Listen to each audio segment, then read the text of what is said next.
महत तत्व के ज्ञान स्वरूप चेतन तत्व से प्रकाशित होने को गीता में अति सुंदर शब्दों में वर्णन किया गया है। हे अर्जुन, मेरा आश्रय करके प्रकृति चराचर सहित सब जगत को रचती है। इसी कारण सारा जगत परिवर्तित हो रहा है।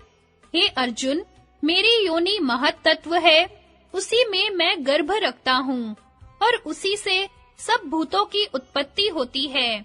हे अर्जुन, सब योनियों में जो शरीर उत्पन्न होते हैं, उन सब की योनि महत तत्व है और उनमें बीज को डालने वाला मैं पिता हूँ।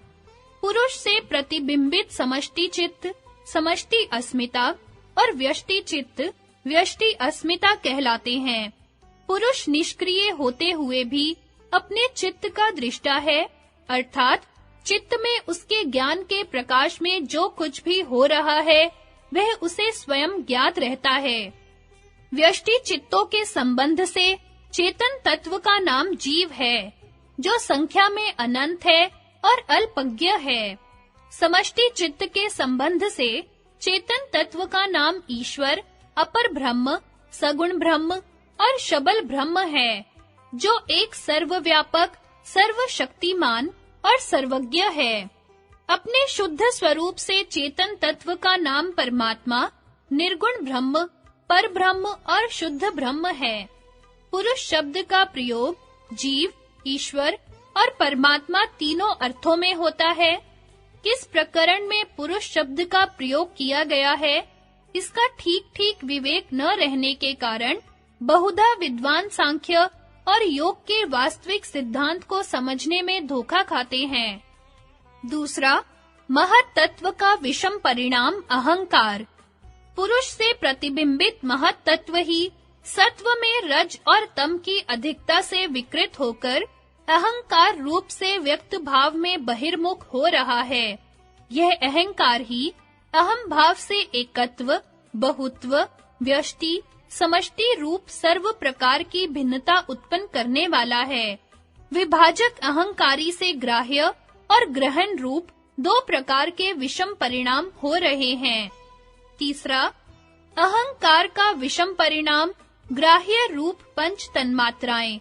विभाजक अहंकार ही सत्व में रज और तम की अधिकता से विकृत होकर परस्पर भेद वाली ग्राह्य रूप शब्द, स्पर्श, रूप, रस, गंध तन्मात्राओं के रूप में व्यक्त भाव से बहिर्मुख हो रहा है। 4. अहंकार का विषम परिणाम ग्रहण रूप एकादश इंद्रियां। वही अहंकार सत्व में रज और तम की कुछ विशेषता के साथ अधिकता से विकृत होकर परस्पर भेद वाली शक्ति मात्र 5 ज्ञानेंद्रियों, 5 कर्मेंद्रियों और 11वां इनके नियंता मन रूप में व्यक्त होकर बहिर्मुख हो रहा है। 5. तन्मात्राओं के विषम परिणाम ग्राह्य रूप 5 स्थूल भूत। अहंकार से व्याप्य पांचों तन्मात्राएं ही सत्व में रज और तम की अधिकता से विकृत होकर परस्पर भेद वाले आकाश, वायु, अग्नि, जल, पृथ्वी रूप पांचों स्थूल भूतों में व्यक्त भाव से बहिर्मुख हो रही है। इस प्रकार बहिर्मुखता में महत तत्व की अपेक्षा अहंकार में, अहंकार की अपेक्षा पांचों तन्मात्राओं और 11 इंद्रियों में और तन्मात्राओं की अपेक्षा पांचों स्थूल भूतों में क्रमशः रज और तम की मात्रा बढ़ती जाती है और सत्व की मात्रा कम होती जाती है। यहाँ तक कि स्थूल जगत और स्थूल शरीर में रज और तम का ही व्यवहार चल रहा है। सत्व केवल प्रकाश मात्र ही रह रहा है।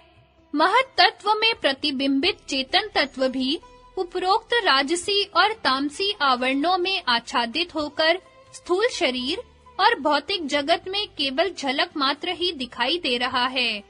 ऊपर के विवरण से यह बात स्पष्ट हो जाती है कि पुरुष अर्थात चेतन तत्व के शुद्ध स्वरूप में तथा जड़ अर्थात गुणों के साम्य परिणाम में न कोई कार्य हो रहा है और न हो सकता है। जड़ तत्व क्योंकि त्रिगुणात्मक है, इसलिए चेतन तत्व की सन्निधि मात्र से होने वाले विषम परिणाम में ग्राह्य और ग्रहण रूप से तीनों गुणों की न्यूनाधिकता के कारण सारे भेदभाव और कार्य तथा बंध और मोक्ष भी हो रहा है। कारण सूक्ष्म तथा स्थूल जगत के संबंध से चेतन तत्व ईश्वर और कारण सूक्ष्म तथा स्थूल शरीर के संबंध से चेतन तत्व जीव कहलाता है। इसलिए सारा कार्य जीव, ईश्वर और प्रकृति इन तीनों तत्वों में हो रहा है और हो सकता है।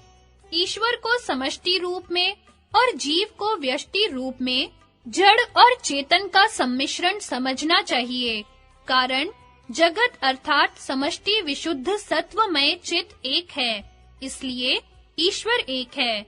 चूंकि इसमें जीवों के प्रति कल्याण करने का संकल्प, वेदों का ज्ञान, सर्वव्यापकता, सर्वशक्तिमत्ता इत्यादि सारी शक्तियां निर्तिशयता को प्राप्त किए हुए हैं, इसलिए ईश्वर इन लक्षणों से युक्त है। सत्व चित्त अर्थात कारण शरीर संख्या में अनंत है, इसलिए जीव संख्या में अनंत है। ये विशुद्ध सत्वमय चित्त की अपेक्षा परिच्छिन्न, अल्पज्ञ और अल्प शक्ति वाले हैं, इसलिए जीव भी इन लक्षणों से युक्त हैं। ये सत्व चित्त चूंकि सत्व की विशुद्धता को छोड़े हुए हैं, इसलिए इनमें लेश मात्र तम है, जिसमें अविद्या वर्तमान है। अविद्या से आत्मा और चित्त में अभिन्नता की प्रतीति कराने वाला अस्मिता कलेश उत्पन्न हो रहा है। दृष्ट शक्ति, आत्मा और दर्शन शक्ति, चित्त का एक स्वरूप जैसा भान होना अस्मिता कलेश है। अस्मिता कलेश से राग, द्वेष और अभिनिवेश कलेश, उनसे सकाम कर्म से जन्म, आयु और भोग, उनमें सुख दुख होते हैं। इस प्रकार बंध की श्रृंखला बढ़ती जाती है। दृष्टा और दृश्य का संयोग हेय हेतु है। इस संयोग का कारण अविद्या है। उसके अभाव से संयोग का अभाव हान है। वह चित्ती शक्ति का कैवल्य है। अविप्लव विवेक ख्याति हान का उपाय है।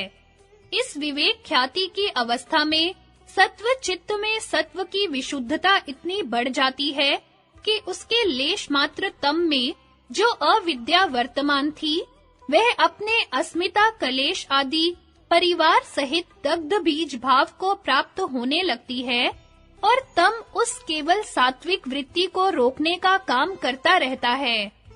उस विवेक ख्याति में जो आत्म साक्षात्कार होता है, उससे सत्व चित्त की विशुद्धता इतनी बढ़ जाती है कि उस वृत्ति को स्थिर रखने वाले तम को भी दबा दे।